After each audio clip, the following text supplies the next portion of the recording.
ఇప్పటి నుంచి ముబషిర్ కోర్స్‌లో స్మాల్ వీడియోస్ వస్తాయి. సో దట్ 2 ఆర్ 3 మినిట్స్‌లో మీరు ఏదో ఒకటి నేర్చుకోవచ్చు. కానీ మీకు డీటెయిల్‌గా ప్రోగ్రామింగ్ లేకపోతే వెబ్ డెవలప్‌మెంట్ అలా మంచి స్కిల్స్ డీప్‌గా నేర్చుకోవాలంటే ఇక్కడ ఒక లింక్ వస్తుంది కదా! ఇక్కడ దాని మీద క్లిక్ చేసి ఆ ఛానల్‌కెళ్ళి సబ్స్క్రైబ్ చేసి అక్కడ నేర్చుకోవచ్చు. ఓకే. సో ఈ వీడియోలో మనం 3 టిప్స్ గురించి మాట్లాడదాం. బిగినర్‌కి ఇస్తా. నేను కూడా ఒక బిగినరే, కానీ ఒకవేళ నేను ఇప్పుడు స్టార్ట్ చేస్తుంటే నేను కన్సిడర్ చేస్తాను. నంబర్ 1 ఏంటంటే నా ఇంట్రెస్ట్‌ని ఫైండ్ చేయడం.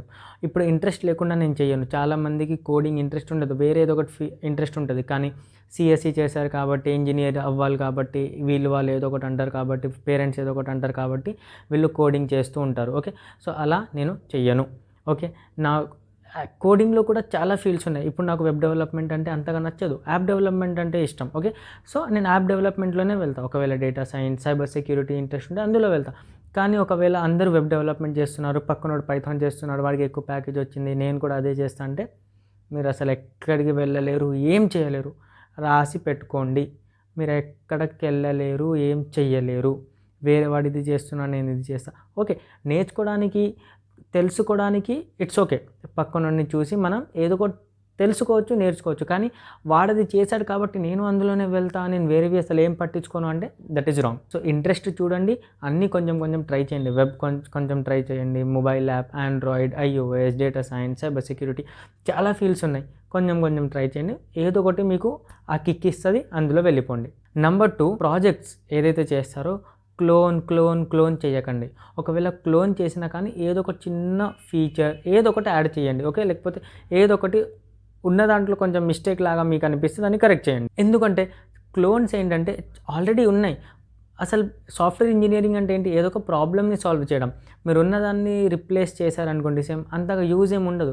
సో దట్ మీరు చూడండి, మీరు దగ్గరలో ఏమన్నా షాప్స్ ఉన్నాయా? జిమ్ ఉందా? లేకపోతే మీ ఫ్రెండ్స్ వాళ్ళకి ఏమన్నా బిజినెస్ ఉందా? మీకేమన్నా బిజినెస్ ఉందా? దానికి వెబ్‌సైట్ ఏమన్నా యూజ్ అవుతదా? వెబ్‌సైట్ చేయగలుగుతామా?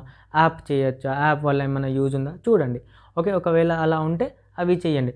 లేదు, ఏదైనా వేరే ప్రాబ్లమ్ ఉంది, మీకేమన్నా ప్రాబ్లమ్ అనిపించింది, ప్రాబ్లమ్‌ని సాల్వ్ చేయడానికి ట్రై చేయండి. ఇప్పుడు మనం ఉన్నాం. మూవీ ఎప్పుడు ఓపెన్ చేస్తారు, మూవీ టికెట్స్ ఎప్పుడు బుక్ మై షోలో ఓపెన్ చేస్తారు మీకు తెలీదు. మనం చూస్తూ ఉంటాము. కొన్ని మూవీస్ ఉంటాయి, కల్కి టైప్ మూవీ ఉంది, సీట్స్ తొందరగా అయిపోతాయి. సో ఏదో ఒక క్రోమ్ ఎక్స్టెన్షన్ లాంటిది క్రియేట్ చేయండి, లేకపోతే ఒక యాప్ క్రియేట్ చేయండి. అక్కడ ఓపెన్ చేయగానే అందులో పబ్లిష్ చేయగానే, ఓపెన్ చేయగానే సీట్స్ మీకు ఇక్కడ నోటిఫికేషన్ రావాలి. సో ఏపీఐ కాల్ చూసి చేయొచ్చు. మీకేమైనా ప్రాబ్లమ్ అనిపిస్తే దాన్ని సాల్వ్ చేయడానికి మీరు ఏదో ఒకటి క్రియేట్ చేయండి. ఓకే. సో ఓన్గా ఏమైనా క్రియేట్ చేయండి, లేకపోతే దగ్గరలో వాళ్ళ కోసం ఎవరైనా హెల్ప్ కోసం క్రియేట్ చేయండి. లేదు అంటే క్లోన్ చేసిన అందులో ఏమైనా ఫీచర్ని యాడ్ చేయండి. ఇది tip number 2. And tip number 3, deploy చేయండి. మీరు ఒక ప్రాజెక్ట్ చేశారు, మీరు గూగుల్ని క్రియేట్ చేసి డిప్లాయ్ చేయకపోతే ఎవ్వరు నమ్మడు.